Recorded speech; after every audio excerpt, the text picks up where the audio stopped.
होता है गति क्या होता है, जो बताएंगे कि जब कोई वस्तु समय के साथ अपनी स्थिति में परिवर्तन करती है उसे क्या कहते हैं, गति कहते हैं। ठीक है, गति के प्रकार मैंने बताया कौन कौन सी गति होता है, तो सरल रेखीय गति होता है, वृत्तीय गति होता है, घूर्णन गति होता है, और कौन सा गति होता है, दोलन गति। ठीक है, सरल रेखीय गति के बारे में क्या बताएंगे कि जब कोई वस्तु सीधी मार्ग पर, जब कोई वस्तु सीधी मार्ग पर क्या करती है, गति करती है, तो उसे क्या कहते हैं, सरल रेखीय गति कहते हैं। ठीक है, जैसे सीधे मार्ग पर कार की गति, पेड़ से फल का गिरना, ये सब कौन सी गति हो जाएगा, सरल रेखीय गति हो जाएगा। उसके बाद क्या पढ़े हम लोग, वृत्तीय गति। तो वृत्तीय गति के बारे में बताएंगे कि जब कोई वस्तु किसी बिंदु के परितः, किसी बिंदु के चारों तरफ बोल सकते हैं, जब कोई वस्तु किसी बिंदु के चारों तरफ वृत्ताकार पथ पर गति करती है तो उसे कौन सी गति कहते हैं, वृत्तीय गति। जैसे वृत्ताकार पथ पर धावा की गति हो सकती है, सूर्य के चारों पृथ्वी की गति हो सकती है। ठीक है, तो ये सब किस में आ जाएंगे, वृत्तीय गति में। उसके बाद क्या पढ़े हमने, घूर्णन गति। घूर्णन गति क्या होता है कि जब कोई वस्तु अपने अक्ष पर गति करता है, जब कोई वस्तु अपने अक्ष पर गति करता है उसे कौन सी गति कहते हैं, घूर्णन गति कहते हैं। ठीक है, उससे जैसे पृथ्वी का अपने अक्ष पर गति, पृथ्वी का अपने अक्ष पर गति कौन सी गति कहलाएगा, घूर्णन गति। लट्टू का गति कौन सी गति कहलाएगा, घूर्णन गति। सीलिंग फैन, पंखा जो छत पर लटका हुआ है उसकी गति कौन सी कहलाएगा, घूर्णन गति। लेकिन वही हो जाएगा कि यदि पंखे पर स्थित किसी कण की गति, वो कौन सी गति कहलाएगा, वृत्तीय गति हो जाएगा। ठीक है, उसके बाद क्या पढ़ना है हमें, दोलन गति। दोलन गति क्या बताता है कि जब कोई वस्तु किसी बिंदु के आगे पीछे या ऊपर नीचे क्या करती है,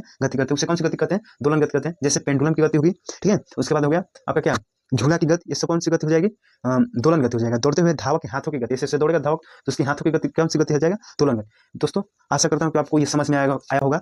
तो चलिए